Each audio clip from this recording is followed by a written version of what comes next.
The road to Belleville is about a road trip that starts at my home in East Highland, California, and travels northeast into the heart of the San Bernardino Mountains. The route is almost entirely on California Highway 38. The journey ends in the Holcomb Valley, which is north and above Big Bear Lake. This is where the gold rush town of Belleville thrived in the early 1860s after Bill Holcomb discovered gold there.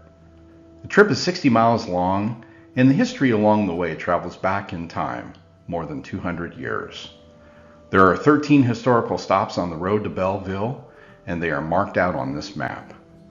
I'll make a short video for each stop to showcase the people and places that pioneered the rich history of the San Bernardino Mountains and foothills.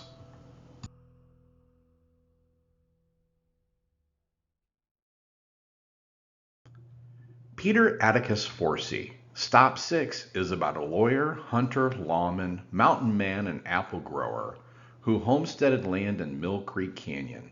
This dashing pioneer is believed to be a photo of Mr. Peter Atticus Forsee. This photo is from Shannon Wray's book, Pioneers of Mill Creek Canyon, courtesy of the San Bernardino Pioneer and Historical Society.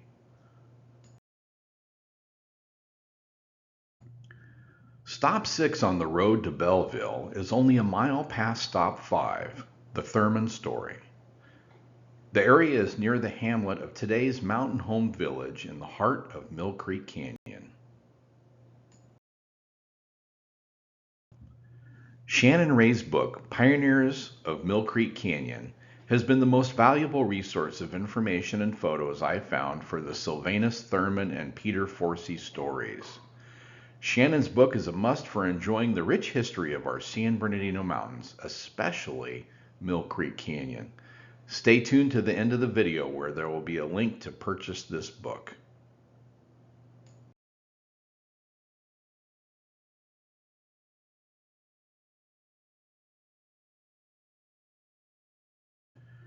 Peter Atticus Forsee was born in Powhatan County, Virginia on the 26th of December 1814 to James Forsee and Martha Sublett Forsee.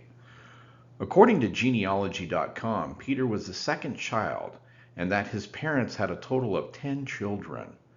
I have seen varying accounts concerning how many siblings Peter had.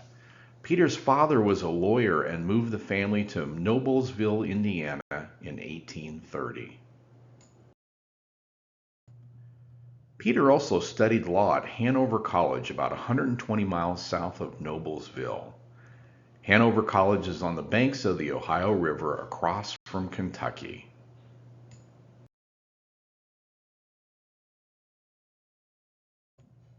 In 1839, Peter married Anne Burke and they started a family.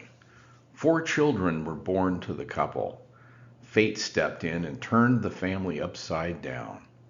In 1848, Anne died within a year. 2 of their children, a daughter and the youngest, a boy, also died. This must have devastated Peter. He left the 2 surviving children, John and Amanda, to be raised by Anne's parents. The mid-1800s found America on the move, and many Americans left the East and headed west.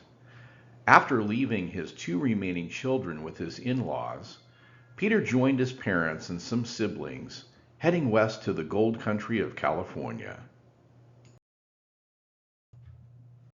The Forsees arrived in Placerville, California on September 17, 1850.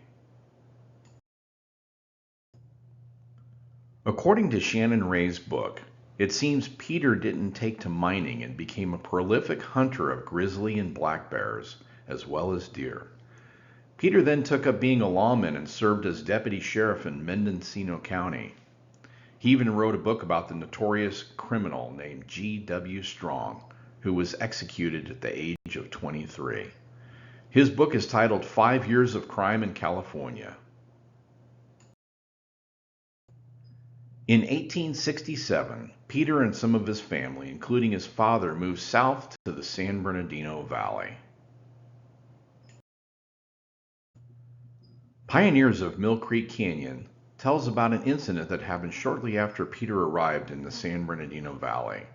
where he and Wyatt Earp's father Nicholas kept a man from being lynched at the jail in Colton. This photo is of Mill Creek Canyon from the high country on the trail to San Gorgonio Peak. The canyon was flooded in 1862 and debris piled up at the mountain gates, making it difficult to enter Mill Creek Canyon. It was a pretty empty place that Peter Forsee found in 1869 when he and William Petty homesteaded land where Mountain Home Creek met with Mill Creek. This is where Mountain Home Village is today. They called their place Happy Home Ranch. This photo is from Pioneers of Mill Creek Canyon, courtesy of the Janice Gilmore collection. The joke at the ranch was the name Forseeville for the homestead. Peter was the mayor, of course.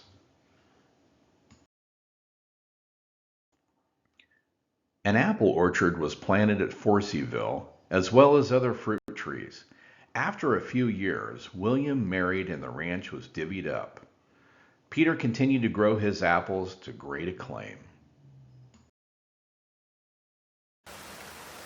Peter was an avid fisherman, and he acquired the fishing rights to his favorite creek. For a fee, Peter would take valley fishermen to his creek to catch trout. This video is of a section of that creek. The creek's name today is Forsee Creek, and in trying to figure out why this beautiful creek is named Forsee Creek led me to the whole concept of the road to Belleville and making the historical videos. Forsee Creek is the next stop and video on the road to Belleville.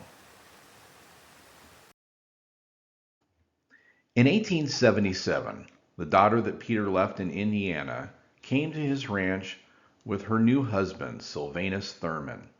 They homesteaded land downstream from Peter.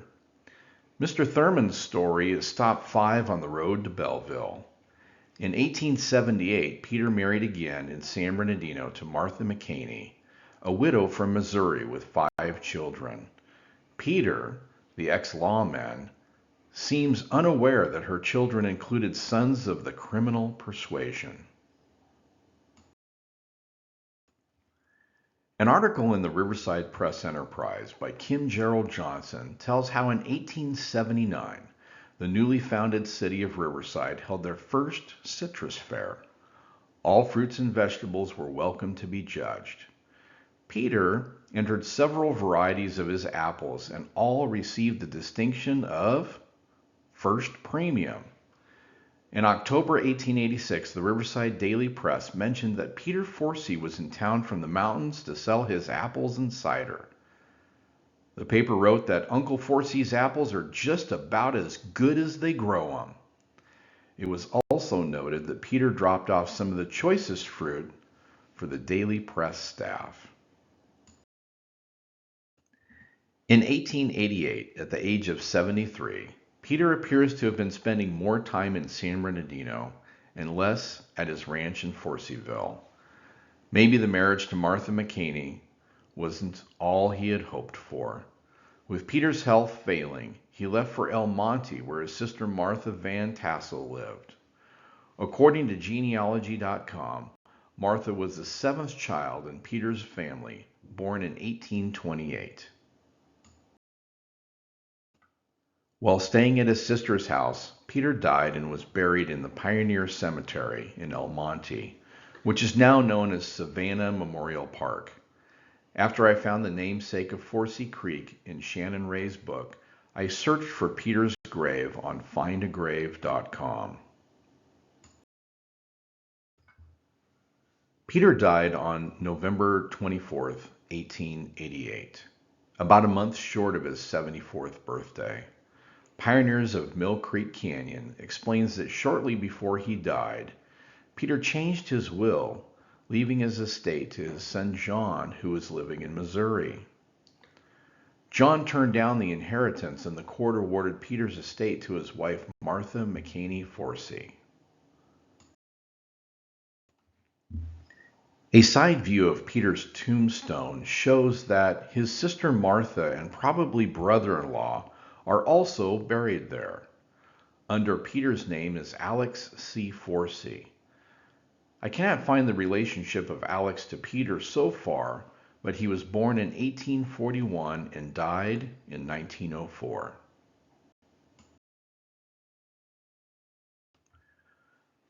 I was excited to find Peter's grave and tombstone. My love of the creek named for him keeps me going there several times a year to photograph the waterfalls and just enjoy the beautiful scenery.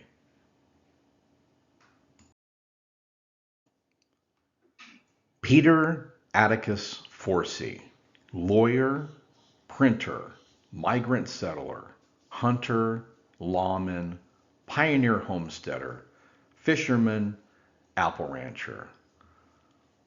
Uncle Peter lived quite a full life that started on the East Coast, migrated west, and died on the West Coast. Peter will be remembered for sure on the road to Belleville.